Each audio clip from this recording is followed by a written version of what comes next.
Yeah guys, that's the 7-in-1 with the USB storage plugged in, going into port 1. It has no power, it's just running off the power that's in the Commodore. I have 2 joysticks.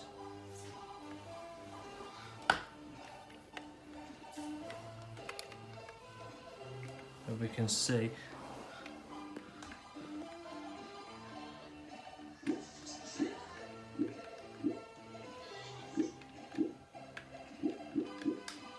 there's the USB.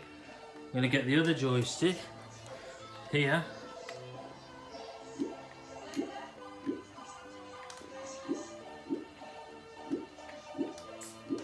It works. So that's 2 joysticks with nothing plugged in power wise.